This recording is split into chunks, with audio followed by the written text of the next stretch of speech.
copy of the CD ba yan? So that we can examine the same and inform the Chief Justice in Copy? Copy of what? the relative to the PowerPoint presentation, Your Honor.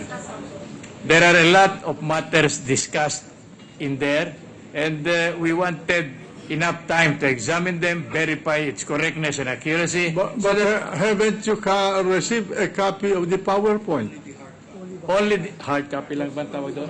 Oh. Have you received a copy of the PowerPoint representation? I'll just request that Attorney Roy be allowed to discuss this matter, Your Honor, because frankly speaking, I'm totally ignorant of all these materials, Your Honor. I'm only in the legal. Kindly, Attorney. Sige. I'm sorry for the confusion, Senate President. What we have received are the hard copies. Yes, that is also what.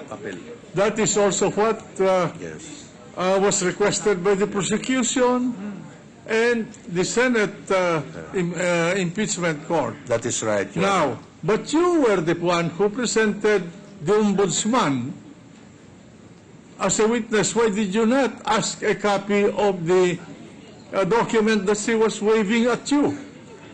I think that we did, Mr. Senate President. You requested, Yes. and were you given a copy? Only the hard copies.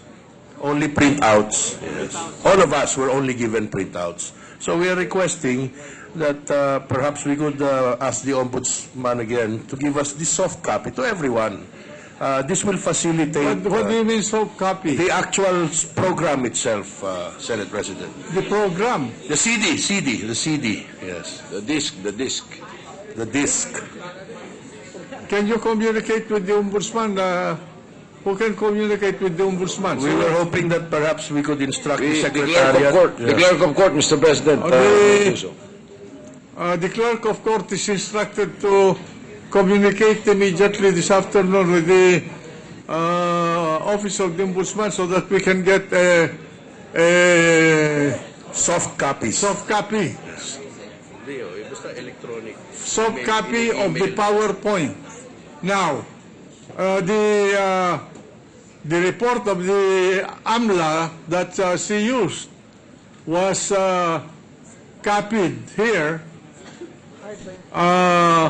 and distributed to the members of the Senate or Senate as an impeachment court, including the presiding officer. So I thought that you were alert enough to get your own copy. We have a copy of the AMLA report, You Senate have? President. Yes, it was the PowerPoint presentation supposedly prepared by the GSIS or SSS, the COA, I'm sorry, COA commissioner, which we would like a copy Then of. the clerk of court will communicate with the ombudsman and get a copy of the soft copy of that PowerPoint presentation. If not, communicate with Commissioner Heidi Mendoza, who was here, Mr. President. Thank you, Senate President. and present it to them under receipt so that we can hasten this proceeding. Mr. President.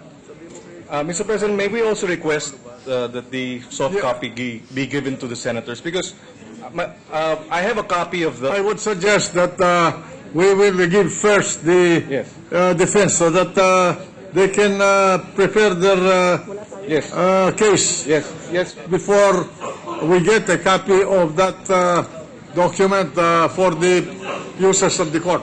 Yes, Mr. President. Just one point. The reason I think, if I may be mistaken, that they want a soft copy is because the photocopies that were provided us are black and white, but the presentation was colored, so many of the figures are unclear. So even the senators would like to have copies of the soft copy. All right. Mr. President, Yes. President. I am informed that we have a copy of the soft copy. So we will just ask the Secretariat to burn a copy for for the defense. Now, And those who, members of the court who would wish to have a copy. Mr. President, on the part of the prosecution, we also like to request a copy. just a minute, Yes. just a minute. May I know from the clerk of court, we have a soft copy of the... All right, then produce the necessary copies and then distribute it to both the defense and the prosecution so that there will be no more excuse for any continuance. Thank you, Your Honor. All right, what's the pleasure of the prosecution? We will yield to the defense first, Mr. President. Mr. President, I would like to refer to the discussions, I think they appear in the journal, today's journal, the discussions yesterday. I understand that the Honorable Court is